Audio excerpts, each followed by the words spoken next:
Aloha. My name is David Florence of Haiku, Maui, Hawaii.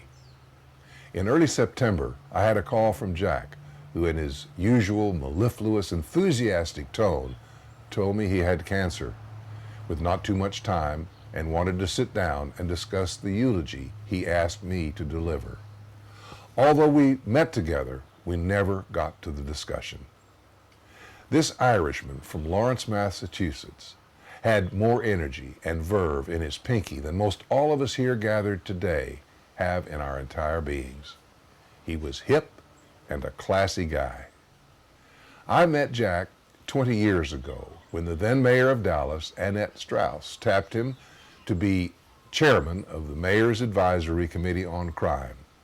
Jack's efforts went a long way toward improving both police morale and compensation. His sense of humor was keen, and he always looked to the lighter side. Once when meeting with Mayor Strauss in Dallas in 1987, attempting to persuade her of the importance of competitive salaries for the rank and file, he said to her, "Don't worry, Ms. Mayor, I'm very confident the officers will cover their raise. They'll simply hand out more tickets, passing the rising costs on to you and me." The mayor laughed out loud and put the meeting at ease. To say that Jack was smart would be an understatement. He was an exalted member of Mensa, once again serving in the leadership role as president from 1967 to 1971.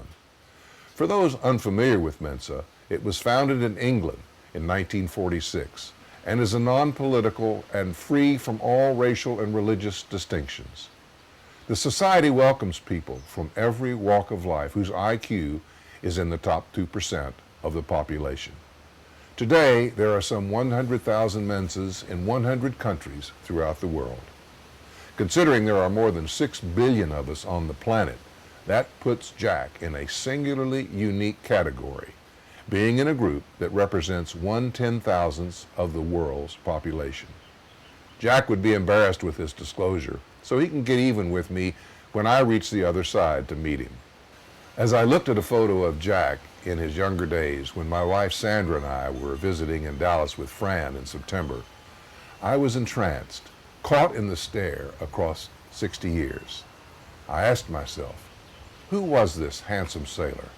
Tell us, I asked in my mind's eye, of the adventures you had sailing the oceans of the world with the United States Maritime Service.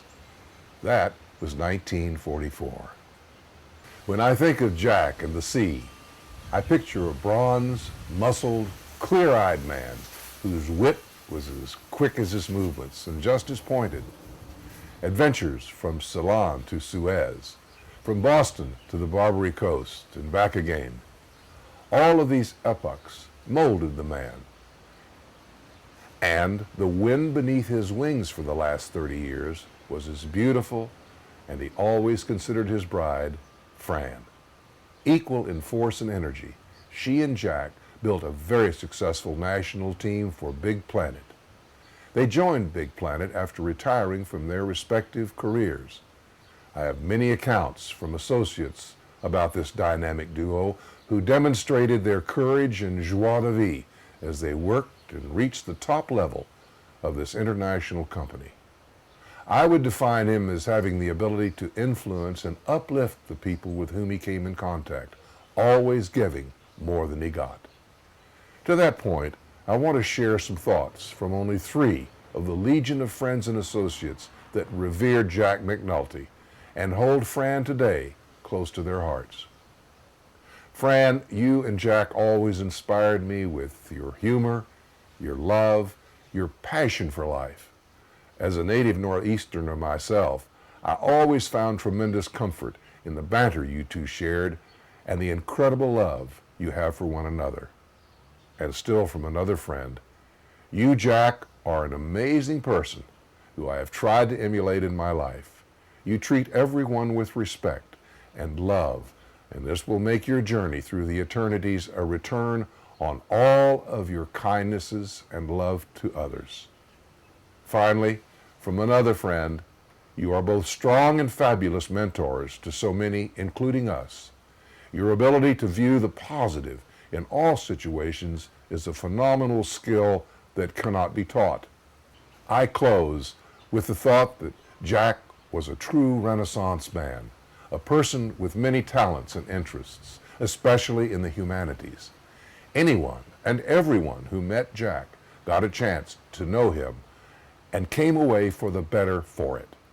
I can honestly say that I was one of those. In summing up my own feelings and those that I've read from many of Jack's friends, Jack lived a life that made a difference. I'm reminded of the poem, Live the Life That Matters, that reads in part, "In the end, what matters is not what you bought, but what you built. Not what you got, but what you gave. What will matter is not your success, but your significance. What will matter is not what you learned, but what you taught. What will matter is every act of integrity, compassion, courage, or sacrifice that enriched, empowered, and encouraged others to emulate you. What will matter not is your competence, but your character. What will matter is not how many people you knew, but how many will feel that lasting loss when you're gone. What will matter is not your memories, but the memories that live with those that loved you. What will matter is how long you will be remembered, by whom and for what. Living a life that matters doesn't happen by accident. It's not a matter of circumstance, but choice. Clearly, Jack made that choice. Finally, we will plant a palm tree on our grounds, mixing a portion of his ashes, so that Jack's remains will be with the Aina, the land. As the tree grows, Jack's spirit will live within this life form. Ke akua e ho'o maikai o ako'u. Jack, go with God, Jack, and we will miss you for the rest of the time that we are here.